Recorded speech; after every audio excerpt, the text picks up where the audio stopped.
नमस्कार दोस्तों, मैं अभिषेक सर आपके अपने यूट्यूब चैनल स्टडी विथ विशाल तारा में स्वागत करता हूं।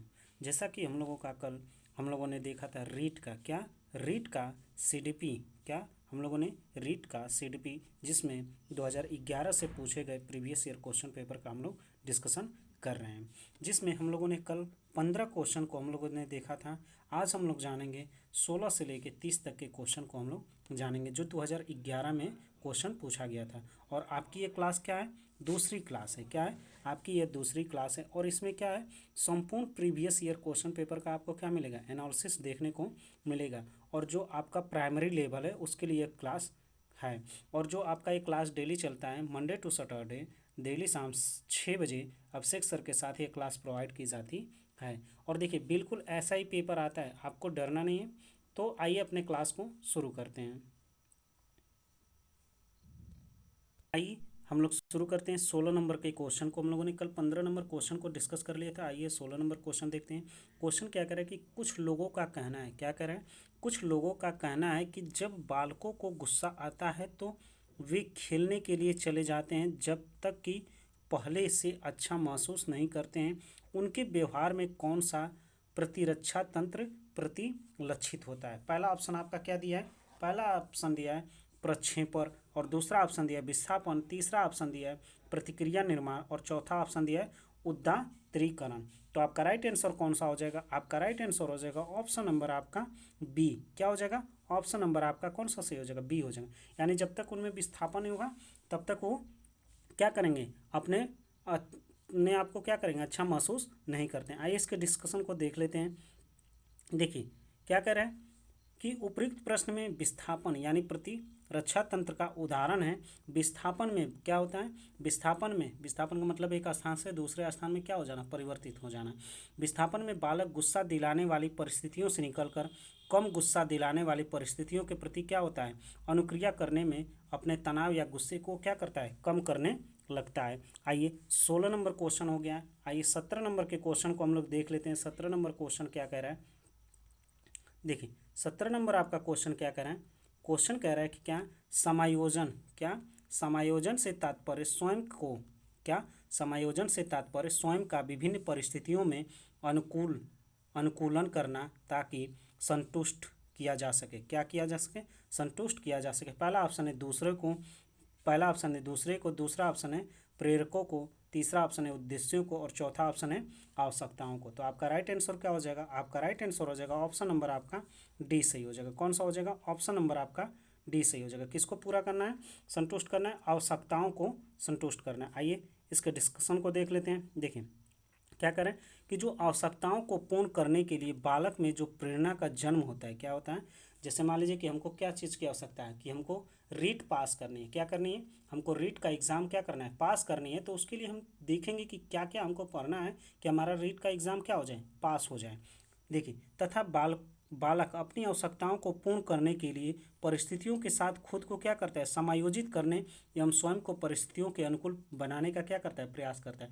यानी हमको अगर मान लीजिए कि रीट का एग्ज़ाम पास करना है, क्या करना है, रीट का एग्ज़ाम पास करना है, तो हम वैसा माहौल बनाएंगे, वैसा हम पढ़ाई करेंगे कि हमको क्या करना होगा, रीट का एग्ज़ाम पास हो जाए। ये नहीं कि हमको रीट का एग्ज़ाम पास करना है और हम अपना क्या करें, रेलवे की तैयारी करें, तो उससे तो रीट पास होगा नहीं।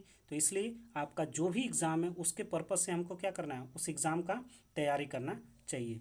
यही हमारा क्या है, समायोजन है। आइए नेक्स्ट क्वेश्चन देखते हैं। 18 नंबर क्वेश्चन क्या कह रहा है?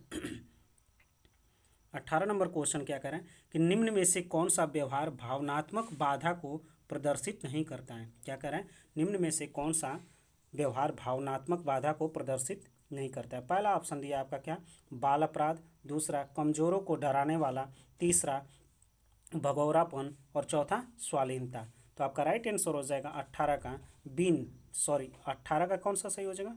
18 का डी नंबर सही हो जाएगा। कौन सा हो जाएगा? स्वालीनता। क्या हो जाएगा? स्वालीनता। आइए नेक्स्ट क्वेश्चन देखते हैं। आइए इसके डिस्कशन को देख लेते हैं। क्या करें, जो स्वालीनता होता है क्या, ऑटिज्म, क्या इसको इंग्लिश में बोलते हैं, ऑटिज्म बोलते हैं। यानी स्वालीनता भावनात्मक बाधा को प्रदर्शित नहीं करता है, बल्कि यह स्वालीनता यानी ऑटिज्म मस्तिष्क के विकास के दौरान होने वाले विकार हैं जो व्यक्ति के सामाजिक व्यवहार और संपर्क को प्रभावित करता है। इससे प्रभावित व्यक्ति सीमित और दोहराव युक्त व्यवहार करता है, जैसे ही कम को बार बार दोहराना। आइए नेक्स्ट क्वेश्चन देखते हैं। 19 नंबर के क्वेश्चन को क्या क्वेश्चन कह रहा है, आइए देखते हैं। 19 नंबर क्वेश्चन क्या करे कि निःशक्त बालकों को निःशक्त बालकों की शिक्षा के लिए प्रावधान किया जा सकता है। क्या प्रावधान किया जा सकता है? समावेशित शिक्षा द्वारा, मुख्य धारा में डालकर, तीसरा समाकलन द्वारा, चौथा इनमें से कोई नहीं। तो आपका राइट आंसर क्या हो जाएगा? राइट आंसर हो जाएगा ऑप्शन नंबर क्या, पहला हो जाएगा समावेशित शिक्षा। और आपका क्या है? समावेशित शिक्षा पर भी क्या किया जाता है? जोर दिया जाता है। क्या होता है? समावेशित शिक्षा पर क्या किया जा रहा है? जोर दिया जा रहा है। आइए इसके डिस्कशन को देख लेते हैं। देखिए समायोजित का मतलब क्या है, आइए इसको देख लेते हैं। निःशक्त बालक वे होते हैं जो शारीरिक रूप से सक्षम होते हैं। समावेशी शिक्षा के अंतर्गत इन बालकों को भी शिक्षा देने का प्रावधान किया गया है। क्या किया गया है? इन बालकों को भी क्या किया गया है? शिक्षा देने का प्रावधान किया गया है। समावेशी शिक्षा वह शिक्षा है जिसमें सभी प्रकार के बालक को बिना किसी भेदभाव के एक ही स्थान पर शिक्षा दी जाती है। यानी कहने का मतलब ये है कि समावेशी शिक्षा वो शिक्षा है कि जिसमें बालकों को क्या किया जाता है, कैसा भी बालक हो, चाहे वो विशेष प्रकार का बालक हो या सामान्य बालक हो, उसमें सबको क्या किया जाता है? एक समान शिक्षा दी जाती है। उसी को हम क्या बोलते हैं? समावेशी शिक्षा बोलते हैं। और समावेशी शिक्षा से क्वेश्चन आपको एग्जाम में देखने को एकदम मिलते हैं। तो ये क्या है? आपका इम्पोर्टेंट पॉइंट है। ये क्या है? आपका इम्पोर्टेंट है। क्या है? इम्पोर्टेंट है। यानी कौन सा? समावेशी शिक्षा। इससे आपको क्वेश्चन देखने को ही मिलेंगे। आइए नेक्स्ट क्वेश्चन देख लेते हैं हम लोग। अगला क्वेश्चन आपका क्या दिया है? 20 नंबर क्वेश्चन क्या कह रहा है? 20 नंबर क्वेश्चन कह रहा है कि निम्न में से कौन सी मानसिक मंदता की विशेषता नहीं है? आपसे क्या पूछा है? मानसिक मंदता की विशेषता नहीं है। पहला ऑप्शन आपसे क्या बोला है? बुद्धि लब्धि का 25 से 70 के मध्य होना। ये तो है क्या होना? ये तो विशेषता है। दूसरा क्या बोला है? धीमी गति से सीखना एवं दैनिक जीवन की क्रियाओं को न कर पाना। ये भी विशेषता है। तीसरा आपका क्या करे? वातावरण के साथ अनुकूलन में कठिनाई। ये भी है समस्या, विशेषता। लेकिन जो लास्ट ऑप्शन है क्या? अंतर व्यक्तित्व संबंधों का क्या होना? कमजोर होना। तो ये क्या है? ये विशेषता नहीं है। क्या है? ये विशेषता नहीं है। आप लोग हमें कमेंट बॉक्स में बताएंगे कि अंतर व्यक्तित्व और एक होता है हमारा क्या? इंटरपर्सनल, और एक होता है इंट्रापर्सनल। ये दोनों क्या होते हैं? आप हमें कमेंट बॉक्स में ज़रूर बताएं। आइए नेक्स्ट क्वेश्चन देख लेते हैं। अगला क्वेश्चन आपका क्या है? 21 नंबर क्वेश्चन आपका क्या कह रहा है? 21 नंबर क्वेश्चन कह रहा है क्या? विद्यार्थियों के अच्छे मानसिक स्वास्थ्य को बनाए रखने के लिए निम्न में से कौन सा तरीका अधिक महत्वपूर्ण है? पहला क्या ऑप्शन दिया है? शैक्षिक क्रियाओं का प्रावधान। दूसरा अभिव्यक्ति की स्वतंत्रता। तीसरा रुचियों की विभिन्नता। और चौथा अध्यापक की भूमिका एवं विद्यालयी वातावरण। तो आपका राइट आंसर कौन सा हो जाएगा? ऑप्शन नंबर आपका कौन सा हो जाएगा? ऑप्शन नंबर आपका डी सही हो जाएगा। कौन सा हो जाएगा? ऑप्शन नंबर आपका डी। यानी अध्यापक की भूमिका एवं विद्यालयी वातावरण क्या है? विद्यार्थियों को अच्छे मानसिक स्वास्थ्य बनाए रखने के लिए क्या है? महत्वपूर्ण तरीका होता है। आइए नेक्स्ट क्वेश्चन देख लेते हैं। 21 नंबर क्वेश्चन हो गया। आइए 22 नंबर के क्वेश्चन को देख लेते हैं।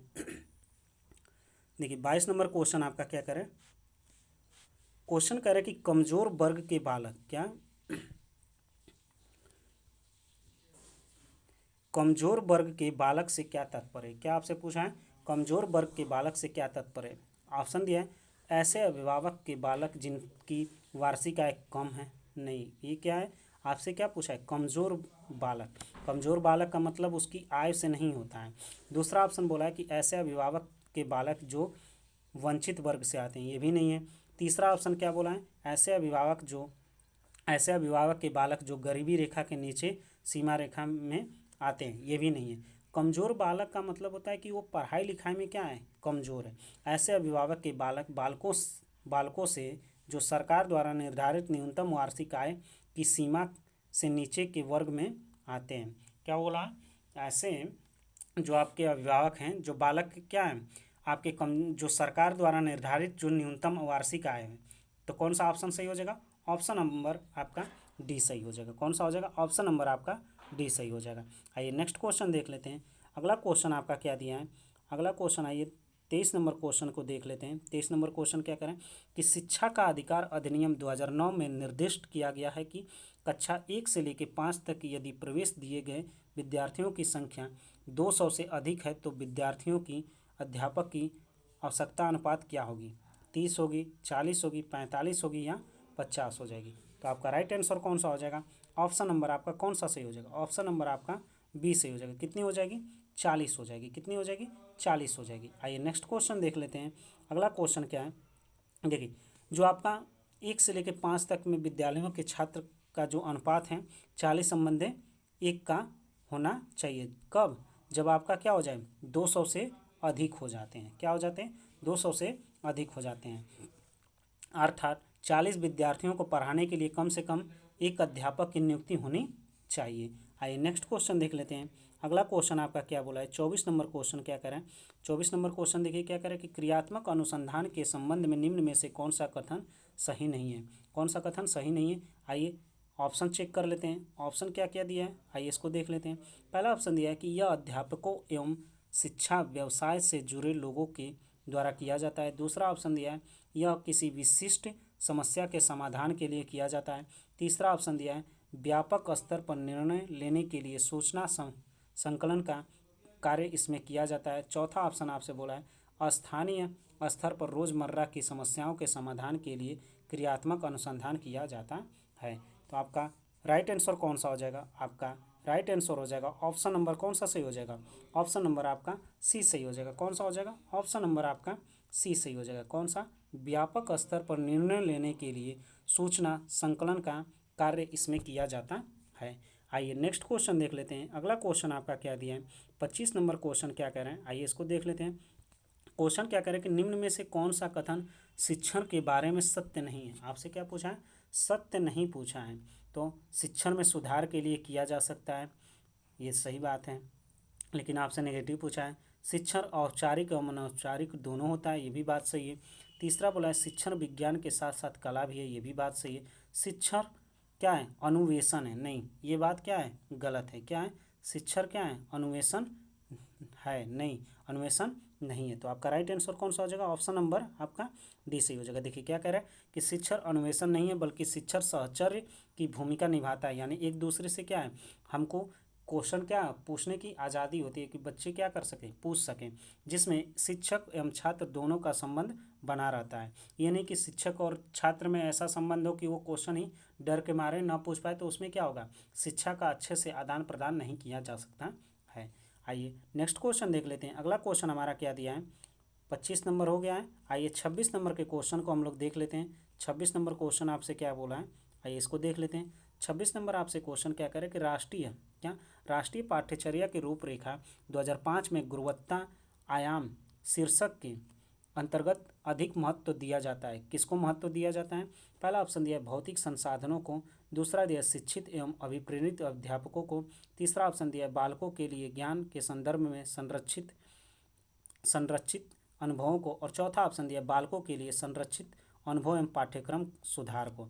तो आपका राइट आंसर कौन सा हो जाएगा? आपका राइट आंसर हो जाएगा ऑप्शन नंबर आपका डी सही हो जाएगा। कौन सा हो जाएगा? ऑप्शन नंबर आपका कौन सा सही हो जाएगा? बालकों के लिए संरक्षित एवं अनुभव एवं पाठ्यक्रम सुधार के लिए किया जाता है। आइए नेक्स्ट क्वेश्चन देख लेते हैं। अगला क्वेश्चन क्या कह रहा है, देखिए आपका जो इसका डिस्कशन है, देखिए क्या कह रहे हैं कि राष्ट्रीय पाठ्यचर्या 2005 की रूपरेखा के अनुसार क्या कह रहे हैं कि गुणवत्ता आयाम यानी शीर्षक के अंतर्गत बालकों के लिए संरक्षित अनुभव एवं पाठ्यक्रम सुधार को सर्वाधिक महत्व दिया जाता है। इसके अंतर्गत पाठ्यक्रम का निर्धारण छात्र के मानसिक क्षमता एवं आयु वर्ग को ध्यान में रखकर करने की क्या है, सुझाव दिया गया है। आइए नेक्स्ट क्वेश्चन देख लेते हैं। अगला क्वेश्चन आपका क्या दिया है, देखिए 27 नंबर क्वेश्चन क्या कह रहे हैं कि राष्ट्रीय पाठ्यचर्या की रूपरेखा 2005 में निम्न में से किस परीक्षा संबंधी सुधार को सुलझाया गया है?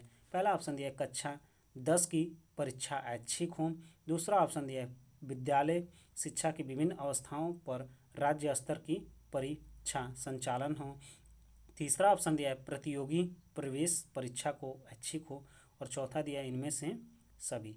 तो आपका राइट आंसर हो जाएगा ऑप्शन नंबर आपका पहला सही हो जाएगा। क्या कि जो कक्षा 10 की परीक्षा हो क्या हो, ऐच्छिक हो, आइए इसके डिस्कशन को देख लेते हैं। देखिए छोटा सा ये देखिए क्या कह रहे हैं कि राष्ट्रीय पाठ्यचर्या 2005 की रूपरेखा के अनुसार कक्षा 10 की परीक्षा को क्या करना है, ऐच्छिक करने का क्या किया गया है, सुझाव दिया गया है। आइए नेक्स्ट क्वेश्चन देख लेते हैं। 28 नंबर का क्वेश्चन क्या दिया है। 28 नंबर क्वेश्चन क्या कह रहे हैं कि दबाव को कम करना, क्या करना, दबाव को कम करने एवं परीक्षाओं में सफलता के लिए आवश्यक है, क्या आवश्यक है, कम अवधि की परीक्षाओं के कम अवधि की परीक्षाओं में अंतरण। दूसरा, विद्यालयी शिक्षा, क्या, विद्यालयी शिक्षा के विभिन्न चरणों में परीक्षाओं का आयोजन। तीसरा, वार्षिक एवं अर्धवार्षिक परीक्षाएं। चौथा क्या दिया है, विभिन्न प्रवेश परीक्षाओं के लिए विभिन्न एजेंसियों की स्थापना। यानी राइट आंसर कौन सा हो जाएगा, ऑप्शन नंबर आपका पहला सही हो जाएगा। कौन सा हो जाएगा, ऑप्शन नंबर आपका क्या हो जाएगा, पहला सही हो जाएगा, यानी कम अवधि की परीक्षाओं में अंतरण। आइए नेक्स्ट क्वेश्चन देख लेते हैं। अगला क्वेश्चन क्या है, 29 नंबर क्वेश्चन। आइए इसको देख लेते हैं। क्या कर रहे हैं कि जो मूल्यांकन का उद्देश्य होता है, क्या है, मूल्यांकन का उद्देश्य क्या होता है। पहला ऑप्शन दिया है आपका, बालकों को धीमी गति से सीखने वाले एवं प्रतिभाशाली बालकों के रूप में लेबल करना। दूसरा क्या बोला है कि जिन बालकों को उपचारात्मक शिक्षा की आवश्यकता होती है उनकी पहचान करना। तीसरा ऑप्शन क्या बोला है कि अधिगम की कठिनाइयों एवं समस्याओं वाले क्षेत्रों का पता लगाना।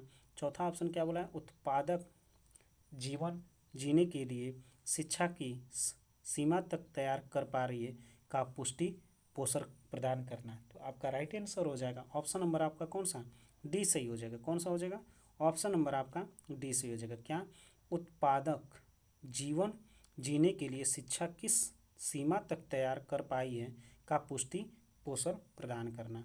आइए इसका डिस्कशन देख लेते हैं। क्या कह रहे हैं, देखिए क्या कह रहे हैं कि किसी परीक्षा को यानी किसी कार्य के पूर्ण होने के बाद उस कार्य का मूल्यांकन किया जाता है कि कार्य अपने उद्देश्य को किस सीमा तक प्राप्त कर सका है तथा उसकी उचित प्रतिपुष्टि प्राप्त होता है कि नहीं। जैसे मान लीजिए कि हमको क्या करना है, मान लीजिए कि हमने एक चैप्टर पढ़ा, क्या, बाल विकास की अवस्थाएं। हमने क्या पढ़ा, बाल विकास की अवस्थाएं को हमने पढ़ा और उसमें से हमको इस चीज़ का मूल्यांकन करना है कि हमने क्या चीज़ सीखा है। उसका अगर हम मूल्यांकन करते हैं और उसमें हम अच्छा प्रदर्शन करते हैं, यानी हमने क्या प्राप्त कर लिया, अपनी क्या प्राप्त कर लिया, यानी सीमा को प्राप्त कर लिया कि यानी हमने क्या किया, अच्छे से उसको क्या किया है, सीखा है। आइए नेक्स्ट क्वेश्चन देख लेते हैं और इस सीरीज का अंतिम और लास्ट क्वेश्चन है। आइए इसको देख लेते हैं। प्राथमिक विद्यालयों में, क्या, प्राथमिक विद्यालयों में बालकों के लिए निम्न में से किसे बेहतर माना जाता है। पहला ऑप्शन दिया वीडियो अनुरूप, दूसरा दिया है प्रदर्शन, तीसरा दिया है स्वयं के द्वारा किया गया अनुभव और चौथा दिया है इनमें से सभी। आपसे क्या पूछा है, यहाँ पर नोट किया गया है क्या कि प्राथमिक विद्यालय, आपसे क्या बोला है, प्राथमिक विद्यालय बोला है। तो प्राथमिक विद्यालय के लिए क्या है, जब उसमें छोटे बच्चे होते हैं तो उनको स्वयं के द्वारा किया गया जो अनुभव होता है वो बहुत ही सीखने में क्या करता है, मदद करता है। यानी क्या है, जब बच्चे किसी चीज़ को देखेंगे तो उससे क्या करेंगे, जल्दी सीख जाएंगे। तो यानी राइट आंसर कौन सा हो जाएगा, ऑप्शन नंबर कौन सा सही हो जाएगा, सी सही हो जाएगा। कौन सा हो जाएगा, ऑप्शन नंबर सी सही हो जाएगा। आपको यह वीडियो कैसा लगा आप हमें कमेंट बॉक्स में ज़रूर बताएं।